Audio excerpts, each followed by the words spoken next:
आप देख रहे हैं News 24। मैं हूं मानक गुप्ता और मेरे साथ इस समय आप जिस चेहरे को, जिस शख्स को देख रहे हैं वो किसी परिचय का मोहताज नहीं है। कैसे हैं खान सर, क्या हालचाल? सर सब बढ़िया है। अपना बताइए जरा सर। देश अभी तो सब कोरोना के बीच, इंसान अपने जगह है, सेफ है। आजकल तो यही है, इस माहौल में किसी से पूछना भी खराब लगता है कि कैसे हो, क्या हालचाल है। पता है वो कैसा होगा। हाँ, एक्चुअली अभी के वक्त में ना एक जिंदगी इंसान की ट्रेन की बॉगी की तरह हो गई है। अपने सीट से उठिए, लंच कीजिए, फ्रेश होइए, फिर अपने सीट पे आके बैठिए। घर एक ट्रेन हो गया है। और अब तो एक और बुरी बात यह है ना, पिछले 15-20 दिन में शायद ही आपका कोई जानने वाला होगा जिसके घर में कोई मरीज ना हो या किसी की मौत ना हुई हो। इतना ज्यादा फैल गया है। ये आपका सेकेंड एक्सपीरियंस वेव क्या ने है? तो सच में बहुत बहुत बहुत डरावना तस्वीर प्रस्तुत किया। हमने अपने जीवन में इस देश को इतना मजबूर, असहाय कभी नहीं देखा था जितना इस बार हम लोगों ने देख लिया इस देश को। हम्म। तो ये मैं सबसे पहले आप इसी पे चाह रहा हूं, आपकी समझ, आपकी अंडरस्टैंडिंग क्या कहती है कि हमारे यहाँ जो अभी 4 लाख के आसपास केस आ रहे हैं, 4,000 के आसपास मौतें हो रही हैं, आपको लगता है ये सही आंकड़ा है या ये बहुत ज्यादा होगा क्योंकि रिपोर्ट नहीं हो रहे हैं सारे? ये बहुत ज्यादा है सर। एक्चुअली आप इसमें 2 टाइम्स या 3 टाइम्स कर सकते हैं। हम अपने जान पहचान में लगभग 20 से 25 ऐसे लोगों को जानते हैं जिन्हें कोरोना हुआ और वो होम आइसोलेशन में थे और ठीक भी हो गए। इसका कोई डाटा नहीं। लगभग 5 से 7 ऐसी मौतों को हम जानते हैं जिन बेचारों का तो आरटीपीसीआर टेस्ट तक नहीं हो पाया। उन्होंने कह दिया, हॉस्पिटल ले गए कि जो जहाँ ही नहीं है हमारे पास किट, हम कैसे चेक करेंगे। वो बेचारे मर गए। और बताइए, ना उनका डेथ में आंकड़ा है, ना ही उनका कोविड इन्फेक्टेड मरीज में आंकड़ा है।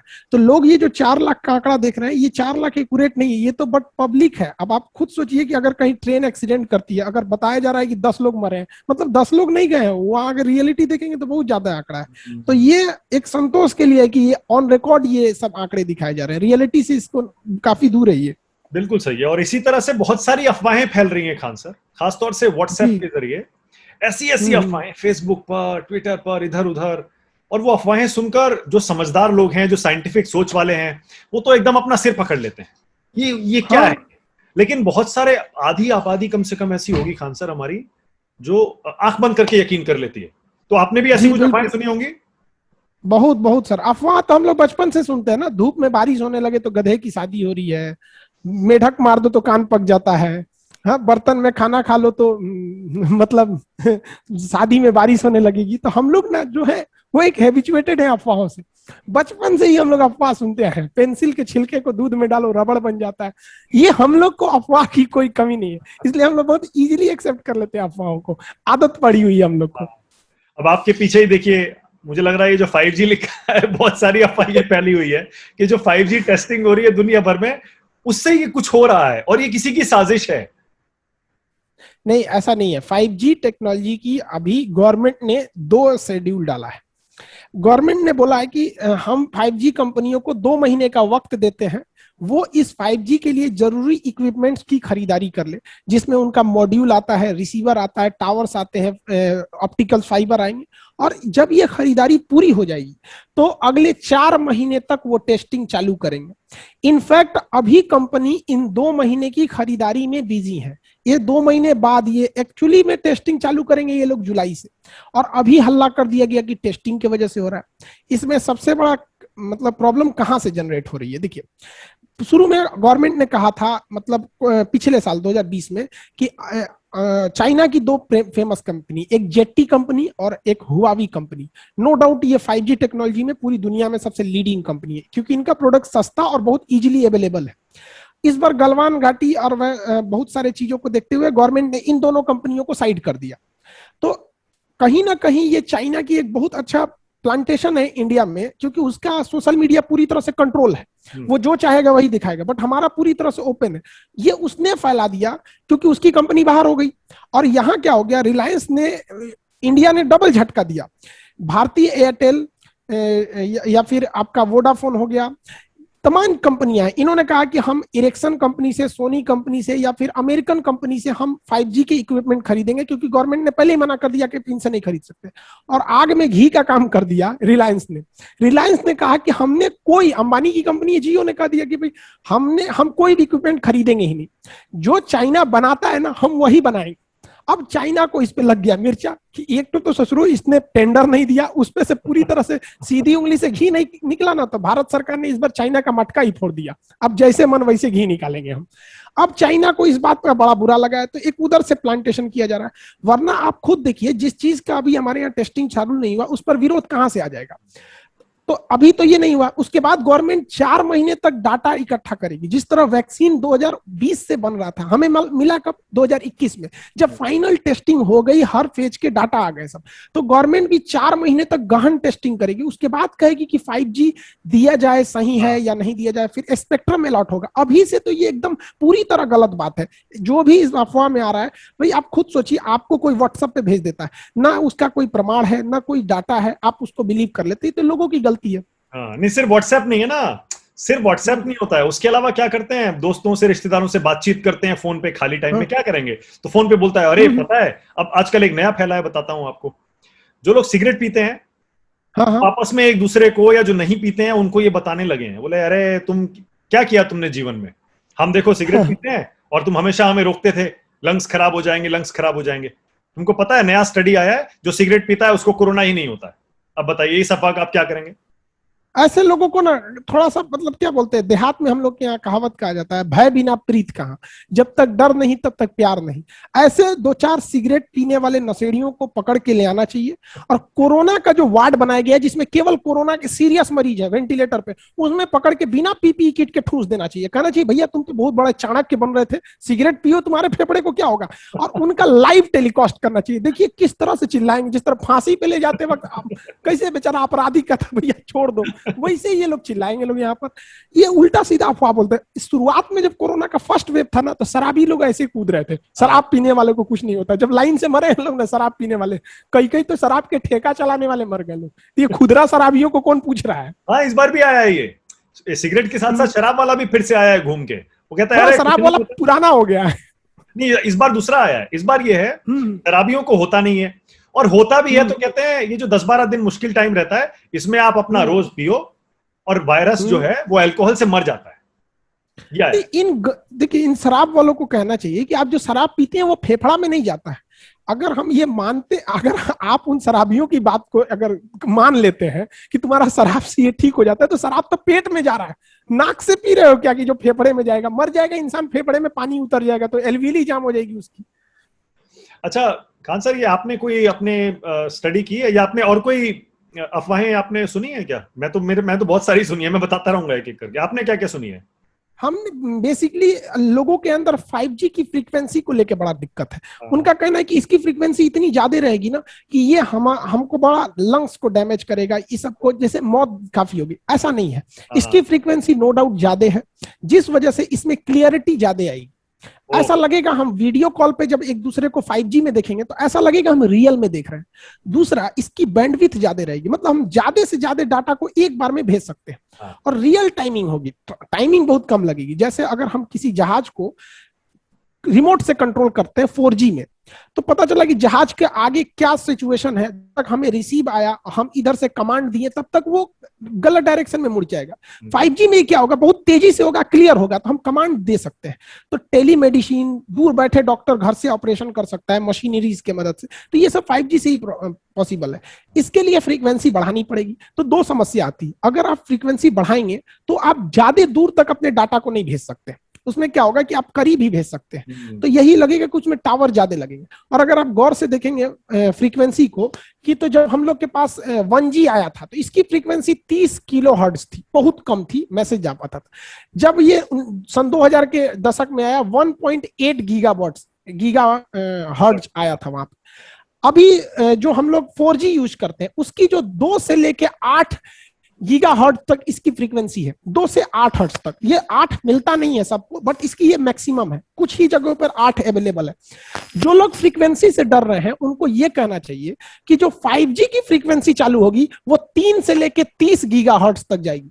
तो यानी अगर आप 4G को ही उसकी मैक्सिमम वैल्यू में देंगे ना, तो वो खुद ही लाई कर जाता है आपके 5G वाले में हल्का सा। अगर आपको 5G की फ्रीक्वेंसी से प्रॉब्लम है, तो फिर जहां पर 4G की फ्रीक्वेंसी बहुत स्ट्रेंथ है, वो भी तो 5G की तरह ही करेगा, क्योंकि ये ला रहा है 2 से 8 गीगा हर्ट्ज पे और वो जा रहा है 30 से 80। तो इसका मैक्सिमम उसके बीच में आके चला जाता है। ऐसा नहीं है, हम लोग को उससे उस फ्रीक्वेंसी से हमें खतरा नहीं है। लेकिन होता क्या है कि जो पर्यावरणविद है या जो कहते हैं कि नेचर जो दिया है उसके हिसाब से तो वो फिट नहीं बैठता है। तो बहुत सा चीज है जो हम लोग नेचर के खिलाफ करते हैं। नेचर क्या कहता है, हवाई जहाज से उड़ने के लिए वो भी कहता है पोल्यूशन होता है। तो उतना उतना देखेंगे तो हम पूरी दुनिया से बहुत पीछे रह जाएंगे, ऑलरेडी हम पीछे चल रहे हैं। खान सर, आपको लगता है तैयारियों में हमारे यहाँ पिछले 1 साल में बहुत बड़ी गलती हुई जिसकी वजह से आज ये जो सेकंड वेव है ये इतना कहर बरपा रही है देश में? देखिए सर, ये तो कहना बड़ा सिंपल है कि पिछली गलती नहीं हुई रहती तो इतना भुगतते नहीं। आप पिछली साल छोड़िए, पर डे हमारे यहाँ गलती हो रही है। हम लोग हर दिन एक गलती कर रहे हैं। आप बताइए, अगर भारत पर कहीं बाहर से अटैक होता है, कोई बाहर से एटमिक अटैक या बहुत बड़ा हमला होता है, आप किसे बचाइएगा? बड़े शहरों को पहले बचाइएगा, दिल्ली, मुंबई, कोलकाता, लखनऊ, इलाहाबाद, ऐसे ही शहरों को तो इंसान पहले बचाता है। तो जब ये कोरोना आया तो आप बताइए कोरोना गांव तक पहुंचा कैसे? शहर से लोग गांव लेके गए थे। तो गवर्नमेंट को क्या करना चाहिए कि दिल्ली गवर्नमेंट, जैसे दिल्ली है, मुंबई है, जो हाईली इन्फेक्टेड है, वहां 3 से 4 दिन का, ज्यादा दिन का नहीं, 3 से 4 दिन का गहन लॉकडाउन लगाइए और इसमें पूरी दिल्ली को वैक्सीनेटेड कीजिए, पूरी दिल्ली, मुंबई को पूरा कंप्लीट, ताकि वहां से गांव तक ये ना पहुंच सके। क्योंकि गांव अभी भी शहर की तुलना में ज्यादा सेफ है। लेकिन आप सेफ गांव को छोड़ कहां रहे हैं? दिल्ली को, मुंबई को, इलाहाबाद को आप वैक्सीनेट नहीं कर रहे हैं। वहां से लोग प्रसाद की तरह घर लेके जा रहे हैं और वहां फिर आप घर घर घूम के वैक्सीनेट कराइएगा। ये गलत है यहाँ पर वैक्सीनेशन। दूसरा हम आपको बताते हैं, हमको बड़ा खुद में एक बार शर्म लगा। हम खुद जाके जब वैक्सीन लगवाए, हमको तो कोविशील्ड लगवाए हैं मई में, तो हम ये जब वैक्सीन लगवाए थे तो लाइन लगाने के पहले हमको वहां जो बेचारे गरीब हैं, असहाय हैं, जो वैक्सीन नहीं खरीद सकते हैं, उसके बीच में हम भी लाइन लगा के जब वैक्सीन लगा रहे थे तो कहीं ना कहीं ऐसा लग रहा था कि गवर्नमेंट और सिस्टम की वजह से जिस चीज को हम खरीदने में सक्षम है, जो एक गरीब को मिलना चाहिए, उसका हक हम मार रहे हैं। आप भी मानक जी, आप बताइए, हम और आप वैक्सीन खरीदने में सक्षम हैं या नहीं? लेकिन क्या हमारे सामने ये मौका दिया गया? नहीं। हम आईफोन खरीद सकते हैं लेकिन फाइजर की वैक्सीन नहीं खरीद सकते 1000 की। पूरी दुनिया का सबसे महंगा आईफोन हम खरीदते हैं लेकिन वैक्सीन का हमारे सामने ऑप्शन ही नहीं रखा गया। ये गलत है हम लोग के लिए। जाहिर है, और इसीलिए चर्चा भी हो रही है। बड़े बड़े मेडिकल जर्नल्स भी आप देखेंगे, उसमें यही बताया जा रहा है कि हमने वार्निंग्स को नजरअंदाज किया, तैयारी नहीं की, और इसी वजह से आज हम यहाँ खड़े हैं। ऑक्सीजन ही देख लीजिए, ऑक्सीजन सांस लेने के लिए हवा है, ये तो उसके लिए कितनी मारामारी हो रही है। आपको हैरानी हुई जब आपने ये मार्केट देखी ऑक्सीजन के लिए, इतना हाहाकार? सर हम आपको क्या बताते हैं, गवर्नमेंट की इतनी लेट लतीफी देखते थे कि हम मतलब अप्रैल में हम बोले कि ऑक्सीजन प्लांट, जो इंडस्ट्रियल ऑक्सीजन प्लांट है, उसको रोक कर उसे मेडिकल में भेजना चाहिए। जिस दिन हम अपने चैनल पे ये बात बोले, उसके 3 दिन बाद गवर्नमेंट एक्शन ले रही है। मतलब एक टीचर जो है वो बोल रहा है तो आप 3 दिन बाद एक्शन ले रहे हैं। ये कितना लेट लतीफी। या हमने 10 दिन पहले एक वीडियो में हमने बोला था कि जितने ऑटोमोबाइल है जो टायरों में नाइट्रोजन भरे जाते हैं, उसका फिल्टर चेंज करके ऑक्सीजन प्लांट में बदलना चाहिए। उसके 2 दिन बाद गवर्नमेंट ले रही है। मतलब आप सोए हुए हैं, आप खुद से नहीं कर रहे हैं ये सब। ऑक्सीजन के लिए इतनी मारामारी हुई क्यों वैसे? क्या हमारे सिस्टम पे अचानक बहुत ज्यादा लोड आ गया इसलिए? देखिए, इंडिया में ऑक्सीजन की सबसे मेन जो किल्लत है वो ये है कि हम लोग के पास ट्रांसपोर्टेशन का चेन नहीं था। हमारे टोटल ऑक्सीजन कंजम्पशन का केवल 15% हॉस्पिटल को दिए जाते थे और 85% ऑक्सीजन इंडस्ट्रीज को दिए जाते थे। अचानक जो ये सेकेंड वेव आया, डबल म्यूटेंट, इसमें हो क्या गया कि हमारा जो ऑक्सीजन कंजम्पशन था वो 15% से बढ़कर 40% पे चला गया, 50% पे चला गया। तो ये जो इंडस्ट्री से ऑक्सीजन को उठा के हॉस्पिटल तक ले जाना था, इसका कोई चेन नहीं बना था। इसके वजह से हम लोग को मेन प्रॉब्लम आना चालू हो गई। और अब लेकिन अच्छी बात यह है कि अब पिछले कुछ दिनों में हमने देखा है ऑक्सीजन की ये मारामारी खासतौर से दिल्ली और उसके आसपास कम हो रही है। अब सर उसमें भी अगर आप देखेंगे तो हमारे जो कैपिटलिस्ट है, बड़े बड़े अंबानी हो गए या टाटा स्टील्स हो गए या स्टील अथॉरिटी ऑफ इंडिया हो गए, इन 3 को अगर हटा दीजिएगा तो आज भी हमारे यहाँ ऑक्सीजन पूरी नहीं हो पाएगा। इनका तो हमने मतलब बहुत किस तरह से धन्यवाद दे देश इन लोग का कि पता नहीं चल। मतलब हर 10 में से 1 व्यक्ति को रिलायंस के ऑक्सीजन टैंकर से ऑक्सीजन दी जा रही है, वो भी फ्री ऑफ कॉस्ट। नहीं, बिल्कुल सही कह रहे हैं आप। अब ये एक और टेंशन की बात आ गई, सरकार ने कह दिया थर्ड वेव भी आएगी, और आएगी तो बच्चों को निशाना बनाएगी। थर्ड वेव से कुछ खास खतरा नहीं है, किसकी थर्ड वेव जो आएगी वो अक्टूबर के आसपास आएगी। अक्टूबर तक में क्या होगा कि हमारे कुल जनसंख्या के 15% लोग कोरोना होकर ठीक हो चुके रहेंगे। तो उनको दिक्कत नहीं है। जो बच्चे हैं, जो छोटे बच्चे हैं, वो कुल जनसंख्या के लगभग 15% है छोटे बच्चे जिन्हें वैक्सीन की जरूरत फिलहाल नहीं देखी जा रही है। तो ये 30% तो ऐसे साइड हो गए लोग। और तब तक अक्टूबर तक हम अपनी कुल जनसंख्या का लगभग 40% लोगों को हम वैक्सीन लगा चुके रहेंगे। तो 30 ऐसे साइड हो गए और 40 ऐसे, यानी 70% आबादी हम लोग सिक्योर कर चुके रहेंगे। तो खतरा कितने लोगों को है? केवल वो 30% को। और अभी खतरा कितने लोगों को है? 80% को। तो थर्ड वेव के टाइम पे हमारी जो इंफ्रास्ट्रक्चर है वो भी बिल्ट हो चुकी रहेगी, कुछ अवेयरनेस आ चुकी रहेगी। हो सकता है कि उस समय तक वीराफीन या जो नेजल स्प्रे है या डीआरडीओ की जो वैक्सीन 2D वैक्सीन है, ये सब सक्सेस दवा जो है वो शायद सक्सेस हो जाए।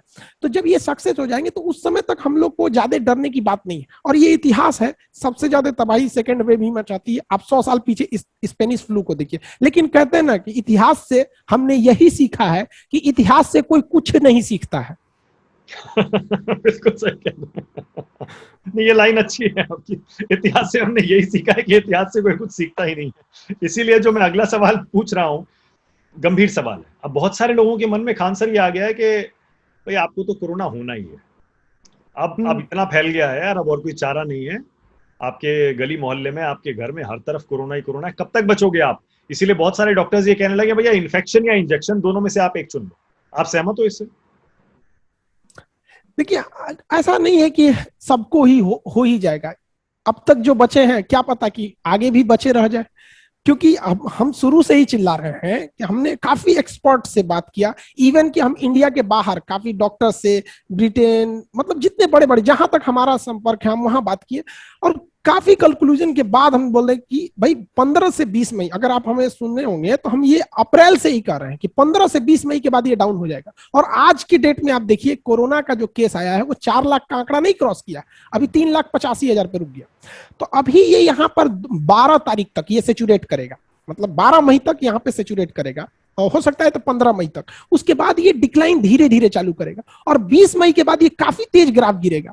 तो जब ग्राफ गिरता है ना तो कोरोना का शक्ति भी कमजोर होता है, क्योंकि हम लोग थोड़ी थोड़ी हर्ड इम्यूनिटी की ओर जाने लगते हैं।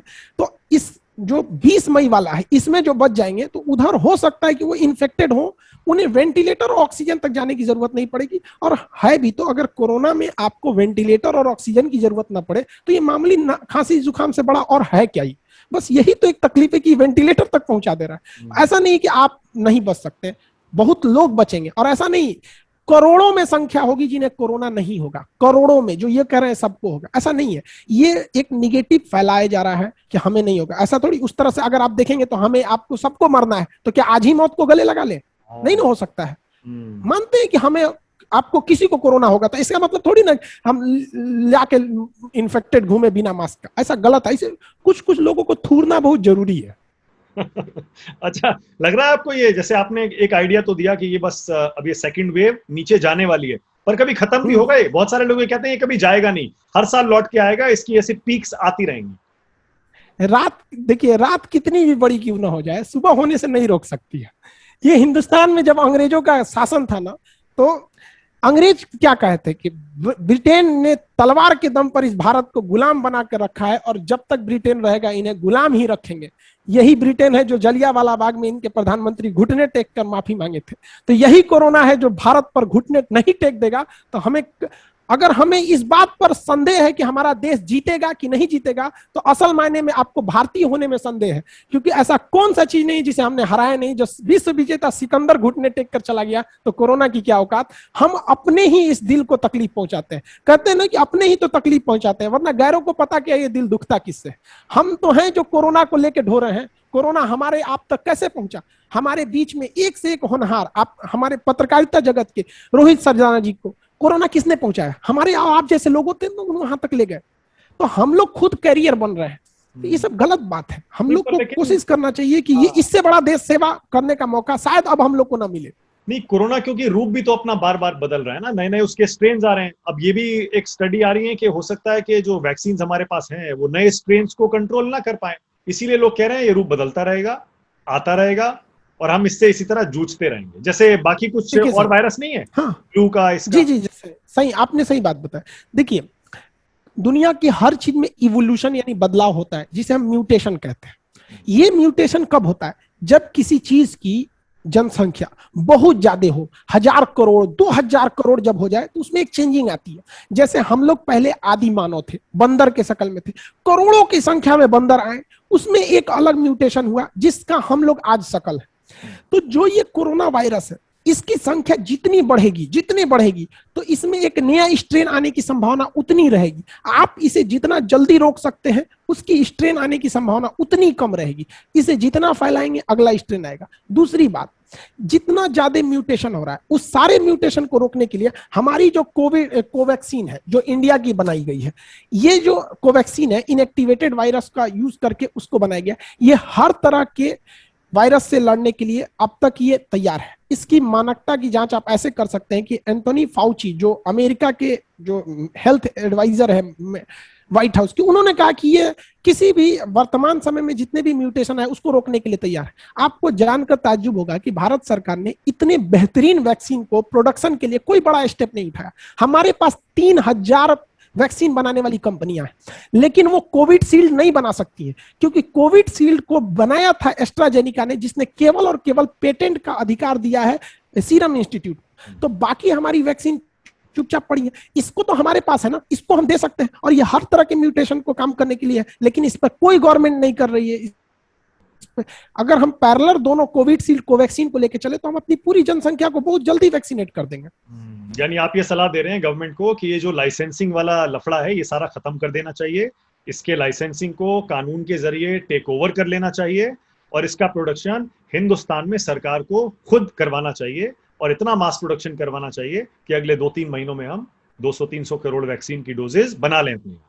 जरूर, देखिए हम कोविडशील्ड का ले ही नहीं सकते, क्योंकि इसके लिए हमें जाना पड़ेगा डब्ल्यूटीओ में। डब्ल्यूटीओ की एक संस्था है ट्रिप्स, वहां जाके हमें पेटेंट सुधरवाना पड़ेगा, काफी झमेला है। लेकिन जो हमारा है कोवैक्सीन, ये तो हमारा है ना, ये तो भारत सरकार के हाथ में। आज कह देगी कि हम इसको हम पेटेंट फ्री करते हैं, कोई कॉपीराइट नहीं देते। हमारी 3000 कंपनियां हैं, देखिए ना, आपको जुलाई तक वैक्सीनेशन कंप्लीट करके नहीं दे देते। आप कहीं हम लोग स्टेप नहीं लेते हैं। आप वैक्सीन का प्रोडक्शन कीजिए, जोमेटो वालों को कहिए, स्विगी वालों को कहिए कि तुम घर घर जाके वैक्सीनेशन लगाओ, वो लोग देखिए लगवा देंगे। लोग उनको प्रॉफिट चाहिए, क्योंकि बहुत से लोग हैं जिनको ये फर्क नहीं पड़ता है कि वैक्सीन 2 रुपए का है कि 10,000 का है। आप उनको भी वैक्सीन लगवा रहे हैं फ्री में। जो रेंज रोवर से घूम रहे हैं 2 करोड़ की गाड़ी में, वो भी लाइन लगा रहे हैं सरकारी हॉस्पिटल में, फ्री में लगा दो भैया। मतलब क्या, आप गोईठा में घी सुखा रहे हैं? बिहार में ये सब बोला जाता है ये चीज।